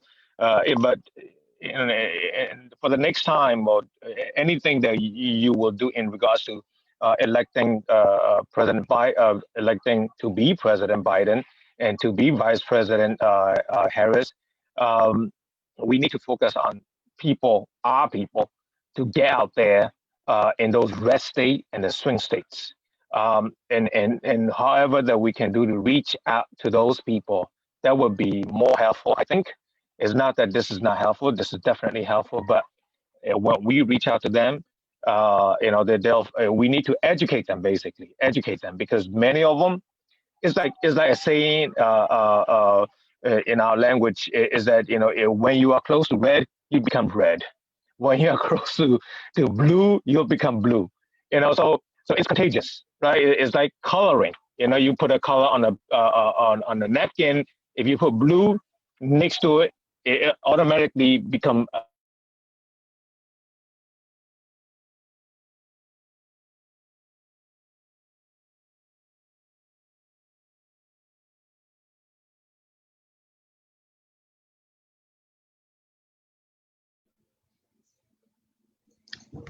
Hello, Mo-chan, looks like you lost. Oh, yeah. Okay, Okay. I'm back. No. Yeah. So many of those people, in those red state and swing states, they could get up from bed and they go to work and they come back home and they cook and they eat and they go to sleep, and that's like everyday life. And on a Saturday and Sunday they party and have fun. That's it. And they have no clue what's going on. And now that this issue is getting louder and louder, they're like, what's going on? They're waking up. They're waking up, but there are still people, a lot of people still sleeping. So the most important people that we need to reach out to are those from the swing state and the red state. So that's all I would like to remind everybody of. And thank you very much for giving me this opportunity, Sonamji, as usual. And then we'll continue to work together until after November 3rd, at least, right? At least, because I'm highlighting November 3rd because it's the most important thing. And I have to tell you, even in my community, there are still people that I'm still pushing and educating because they are lost. So anyhow, thank you very much. And please allow me to log off because I still have to babysit. I'm taking some of my babysitting time to be here. Thank you for this opportunity. And I say hello to everybody. Thank you so much for your valuable points, jotting down. And let's, like you said, next president, 46th, make it history. Yes. Yes. Take care. Thank you. Harris, 2020. Thank you. The final panelist of tonight, I would like to call upon Mr. Surya Sal Lamsal. He is the senior engineer at New York Port Authority, and he is also the coordinator of USA for School of Democracy. Please put your viewpoints on this panel. Thank you. Thank you, Somnathji. Thanks for inviting me. And hello to everyone. And it's glad to hear everybody's opinion in this important matter. I learned a lot actually today. From my point of view on this one is this. I don't even consider this election between Democrats and Republicans. This is the election between democracy and Donald Trump. The way I learned about democracy is not, I didn't see in the last 4 years. I didn't feel it the way I used to feel. I've been in this election, US presidency election since 96. This is my 7th election. I participate and I listen to the debate in every election. And this debate is kind of like, you all know, right? I feel there is no issue-based discussion, unlike the other elections. The way I see issue-based is like mostly you pointed out most of the issues on this discussion today actually did not happen really in presidential debate. And it used to happen in earlier debates, right? The thing is that, like, for example, we don't talk about being an engineer. Every debate I focus on infrastructure in America. America was built by infrastructure. It's in a D- category. That's American Civil Engineers Association giving D- on the infrastructure. That made America. And Donald Trump, he does not talk about infrastructure. The way he used to do in previous Clinton's and Obama's period. Okay, that's very important for us. And climate change. I'm doing my PhD right now on climate change issues, and I'm very, very disappointed to see that we're pulling out of Paris Accord. and he's pushing again that this is not a good thing to do. Well, and in addition to all healthcare system, education, whatever you call out, everything, whatever happened in the United States is going the wrong direction that we know of. So, talking very briefly today, I'm being a final speaker in this session. It's being very long. I want to point out that there is no other way that except that we're gonna have to vote to Democrats to make these next 4 years better, 4 years less, even a longer time better. Okay, so let's get out. We talk in the room, but more than that, let's get out, and not only within our community. Let's go beyond our community and make people vote. That's what I would say, Mr. Somnathji, and thanks for giving this opportunity. Thank you so much, Surya Lamsalji, for your short and sweet remarks and pointing out the things that we need to do to bring back blue in the White House. Now, closing remarks, I would like to invite, for closing remarks, I would like to invite Maf Misabuddin, ASAL National President, for the closing remarks of this session. Then we have a couple of questions to be asked to our panelists. Please welcome Maf Misabuddin for the closing remarks of this. Yes, Somnathji, really appreciate. I know you have been a great organizer because bringing so many people, these are not people, these are the leaders of the leaders. You brought them from all across America, from almost every country that I want to be knowing those countries' people, and you brought them together here today. I really appreciate, and I knew that, and that is why you kindly involved with the Alliance of South Asian American Labor. Just to tell briefly, it is a labor-based community organization. You know, in America, labor means anyone who gives their time, energy, and in exchange gets the money. Is called labor. From a tea stall worker to the White House that you want to remove 45 and bring 46. Everybody's a labor. And that is why we call it labor. It is South Asian, means Afghanistan, Bangladesh, India, Bhutan, Nepal, Sri Lanka, and Maldives. Though we have started with these people, now we have almost every country's people have joined, those especially who are immigrant.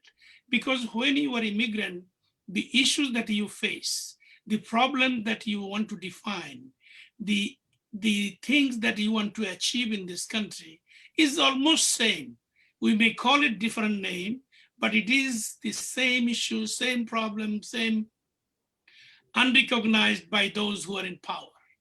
And that is why you created. We now have 14 chapters in 7 states. So New York State is our concentration. So New York State, we have 7 chapters. So 5 borough has 5 chapters. Even we have a chapter in Jackson Heights, which Somnathji made us proud by leading that chapter. So Somnathji, I have been always very honored since I came to know you, and I found that without you could not have prospered so much, so quick. Really appreciate. So, you know, this is very simple. I have been saying last few months, because everybody keep making me sick that he is the best economic turner who have changed the economy. As I think my sister and one of my comrade from Michigan, Sister Moshevi Khan, also gave even international perspective of his economy. It is a very destructive, withdrawing from World Health Organization. All of who came from different countries and representing here proudly and part of this panel today, we know when I was a young child back home, I took medicine that is provided by World Health Organization. So only because of them, today, you know, cholera, malaria, and TB has been eradicated from all those developing countries. Think none.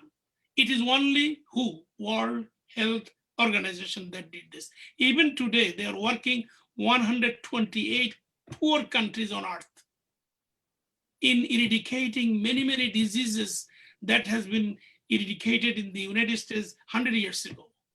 So it is so important. But you know, he withdrew it from there and he's not paying the money because he compares him like a baby, you know. If you don't give, I don't give. This is a child play. And the United States of America cannot continue like that. As most of you mentioned, how shameful we feel today.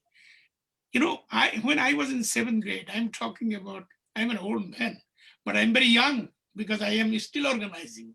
So in 1967, when I was in 7th, 8th grade, I was thinking when I was reading the science book that one day I have to go to the United States. And indeed I came when I was 29. You know, so that means from that grade level to up to age 29, this was my dream. And all of us has a story to tell about this. And that story has been shattered by this guy in the last 4 years. You cannot sit down at home. You cannot be idle. You cannot be silent. Next 25 days, do everything and all things that you have, you can, and you must. There is no shortcut. This is a very hard work. Organizing is the most hard work. When you call, Moshumi mentioned, she spoke with people, people say, what is there for me? In fact, everything is for them. You know, some of us, I know we are well to do. We don't have to do this. We are doing it for them. So this is the message should go next 25 days. Wherever you are rejected, go there back. Wherever you have been not, given the minimum courtesy, don't worry about the courtesy. Go back there, talk to that person. I am doing that. In my community, they created Bangladeshis for Trump. 3 people. They are the president, secretary, treasurer.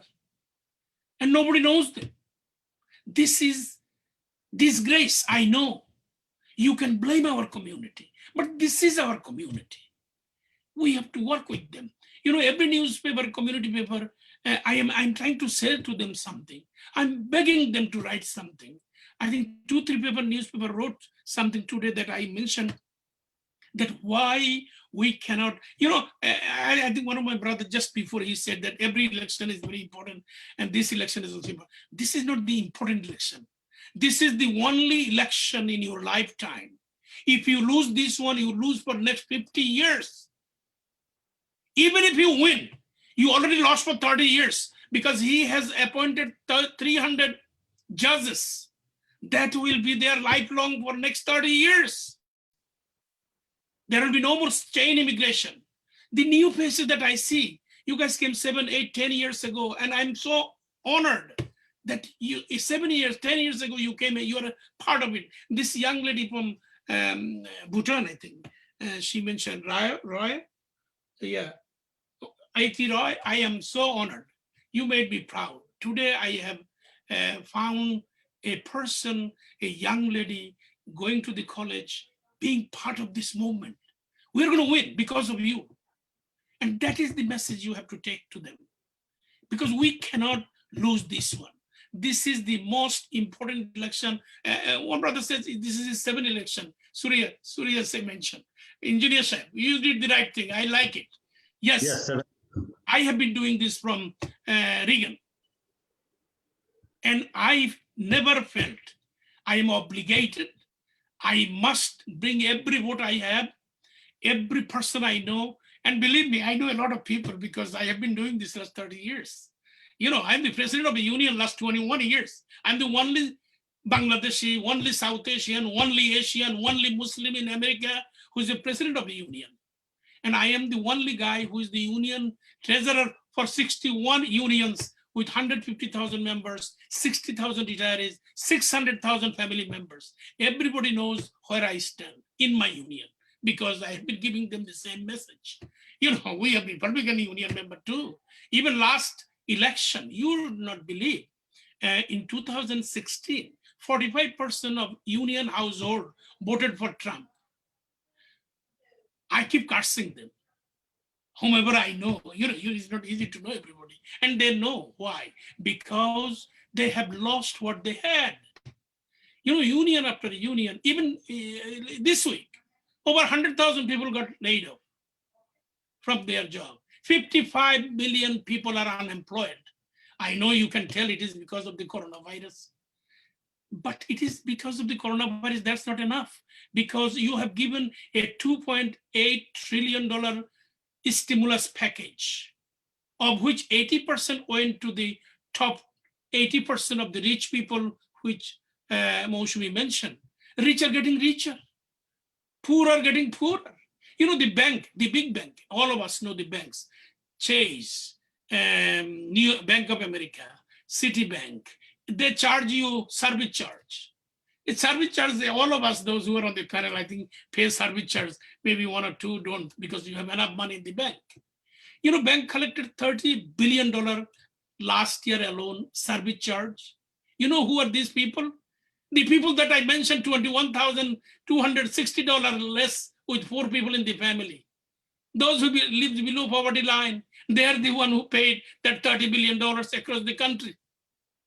There are 65 million poor Americans who work 24 hours every week, at least. Every day they go to work, but they're poor. They're on food stamp. So work has to be paid. It has to be dignified. It has to be paid enough. Once you work, you don't have to be a poor. And if that continues, it is the immigrant people. It is us. So this election is for us. The 31% of American election is to win 51% of the vote.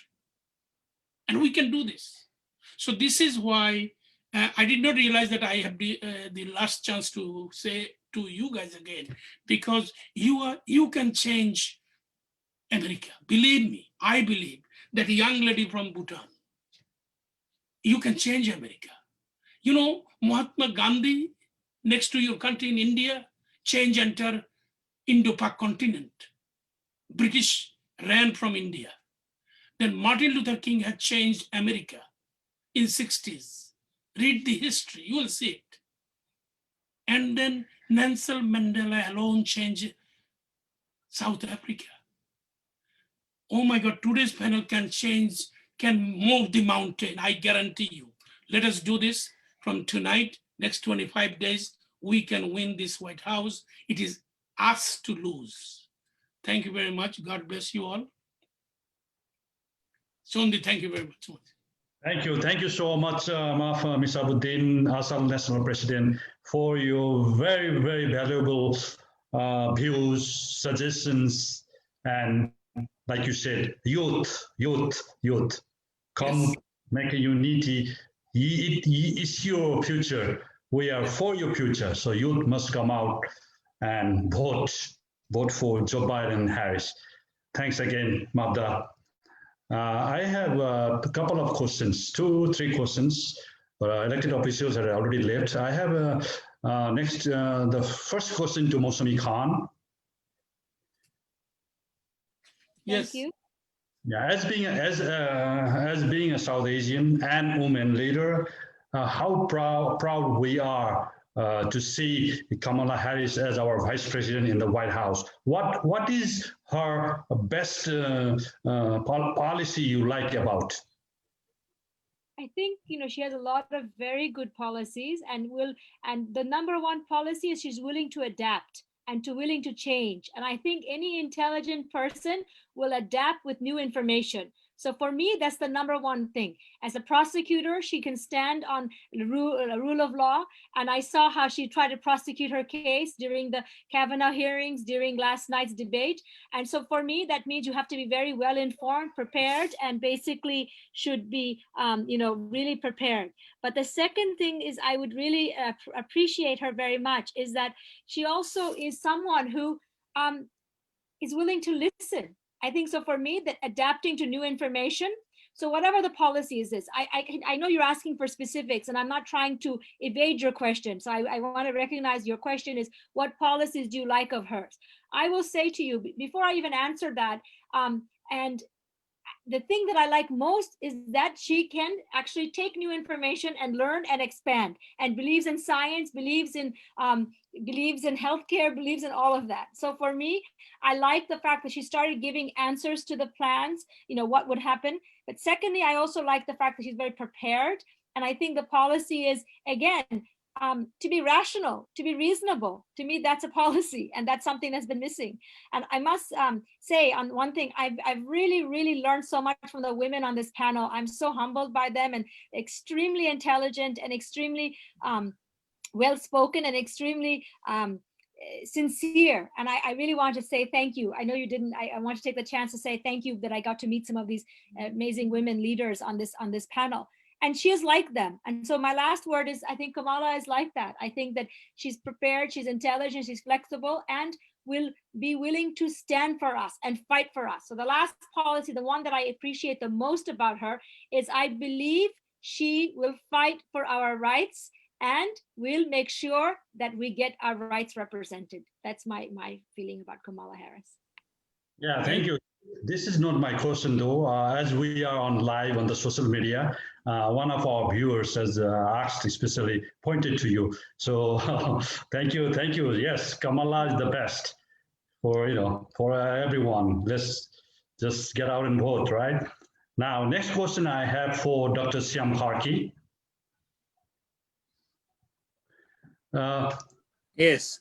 Like watching yesterday's presidential debate, as we saw the flies on the Mike Pence BP's hair, it clearly states that truth lies on flies.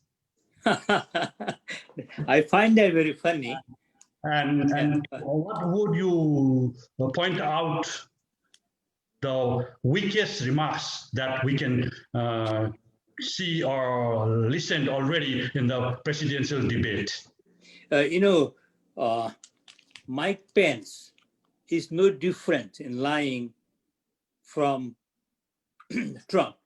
Only that Trump is very loud, very vulgar, whereas Mike Pence looks very nice, gentlemanly. So from that perspective, to me, Mike Pence is worse than Trump. At least Trump, we know what he is. Mike Pence is very calculating, looks very cool, gentle, follows all the traditional values, but he has also no principle. He's a Roman Catholic. And a Roman Catholic being a vice president of Trump, who is married 3 times, who is big womanizer, who has no moral principles, and then this vice president is making a compromise with him and his principles. So from that perspective, he's no worse than Trump. He's just waiting for his term, maybe hoping that he can go for presidency sometime. But from my perspective, he's a gentler version of Trump. He's no better than Trump. He's even worse. Because you saw that he never answered the questions. All the questions posed to him, he never answered a question. He always took one question and he had his own answer. It's almost like you're talking to a statue or a robot. No matter what you tell him, he just keeps giving the same answer that has been recorded. Mike Pence did the same thing. No matter what question were asked of him, he went back to the same answer that he was coached and coached. So from that perspective, I was very, very disappointed in him. And he was very disrespectful of Harris also. In that sense, he was very disrespectful of the female gender. For me, that found very offensive because I'm a father of 2 daughters. For me, I value daughters very much, and someone disrespectful of a woman, I don't like that person. He doesn't belong to that position. He should be kicked out also. Thank you so much. Thank you. And I have a last question for Ms. ITY, the young Democrat leader from Bhutanese Nepalese community. How would you rate your effectiveness as a leader in your community, as a youth leader in your community? Please unmute. in Connecticut, we don't have a lot of Nepalese community. I'm talking about Bhutanese Nepalese community.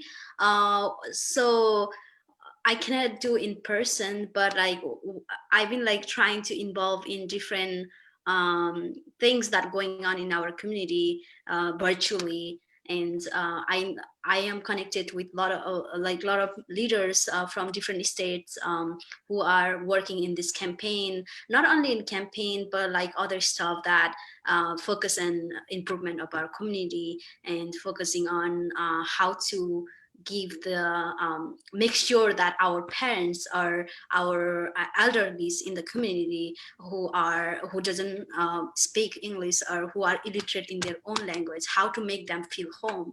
So we've been like I've been like engaging in those kind of conversations and bringing them home, making them feel home, and those kind of activities. So I've been like, I think I'm pretty active in the community, and I'm trying to do that more in future. The reasons I majored in something that I'm not good at. I'm a recent graduate. I majored in international politics, which wasn't my strength. My strength was math, but I wanted to do this in social science because I value the representations and be a voice of the community and voice of my community. Refugees are like any vulnerable population around the world. So that drive me to be or like be a major in something that I wasn't good at, and so that's why I think I'm involving in, I like to consider myself as someone, the rising leader of the community and someone who gonna represent my community in futures. And this is a starting. I'm starting from my community, and hopefully in future I can do in a larger scale and represent all the vulnerable population around the world. Especially women, especially girls, and in like developing countries, like in South Asian countries or South Asian cultures, oftentimes women are being oppressed, women are being not being educated because of the belief that they have. Women they don't want the articulate women. They don't want women to be speak. They want us to be just. They don't want us to question them. But I want to make sure that in future that women can that kind of stereotypes or that kind of beliefs should be demolished, and make sure that our voice can be heard, and we can. I want to educate. I want to empower the women, make sure they are articulate, make sure they are vocal, and represent themselves. Thank you. Thank you so much. As our national president, ASAL's national president, Misabuddin already mentioned that we ASAL is here for the growth, for the generations to come, and especially for the youth leaders like you to grow, and we definitely national president will guide us through to get back to our mission and get better for our generations to come. So that's what ASAL is here for. Thanks again for your interest, and we are there for you too. Voice for voiceless. We are here for voice for voiceless. Just now, I received another questions to Ms. Tenzing Siang, the human rights activist and a leader of Tibetan American community. Recently, it's one of the viewers from online, I mean live viewers, he's asking that what is the reason behind NYPD spying your community? Recently, the news broke out in the whole national media. What do you think about this?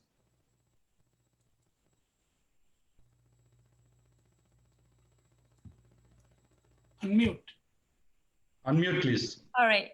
Thank you so much for asking this question that is very dear to me as a Tibetan and all the Tibetans.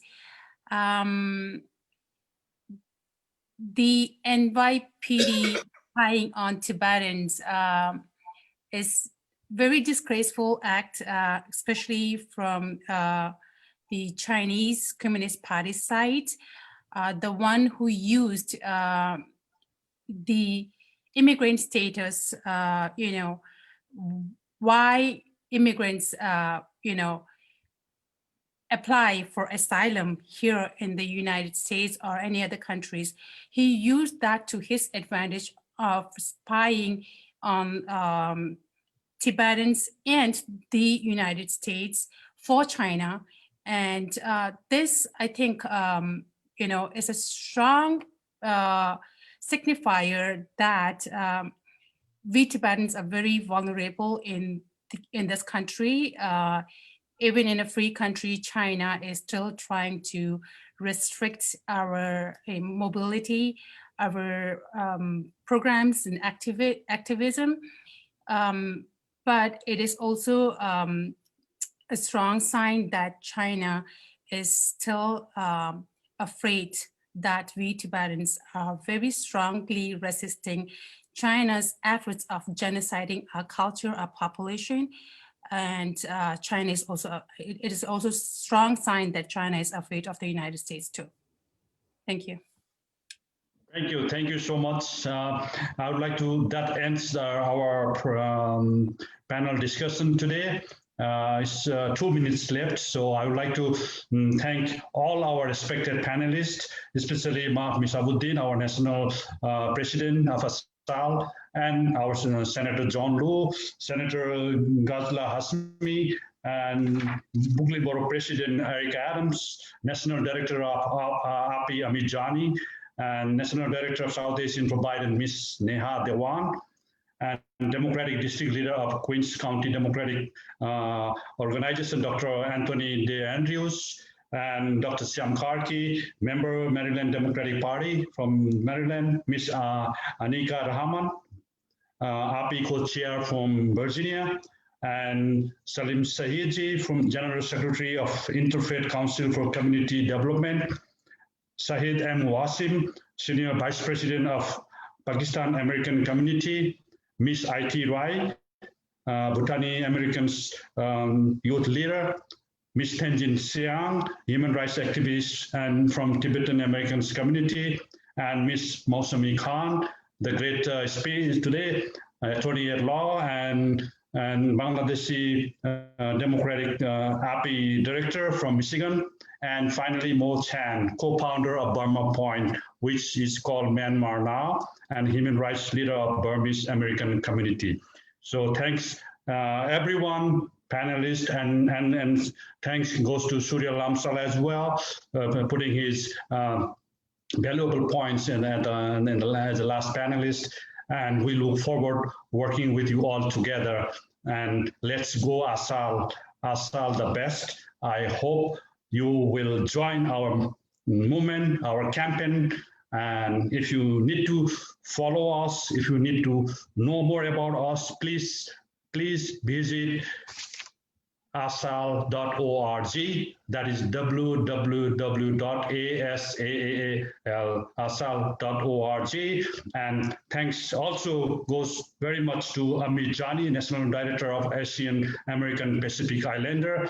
Without him, this event wouldn't have been possible to make you all together and present everyone's views, and we learn at least something new. As days pass by, we learn something new. Learning is never ending. So let's thank API for Biden-Harris 2020 and its National Director, Amit Jani ji. Thanks again, and I wish you all stay safe, healthy, and get down on our knees together, unitedly, vote for Joe Biden, Kamala Harris, to bring them in the White House, make White House all blue, and fight for our brown rights outside. When they are in the office, then we fight for our rights. Thanks. Have a good night. Stay safe. Bye-bye. Thank you. Thank you. Bye-bye. Good night. Good night. Good night. Good night. Thank you.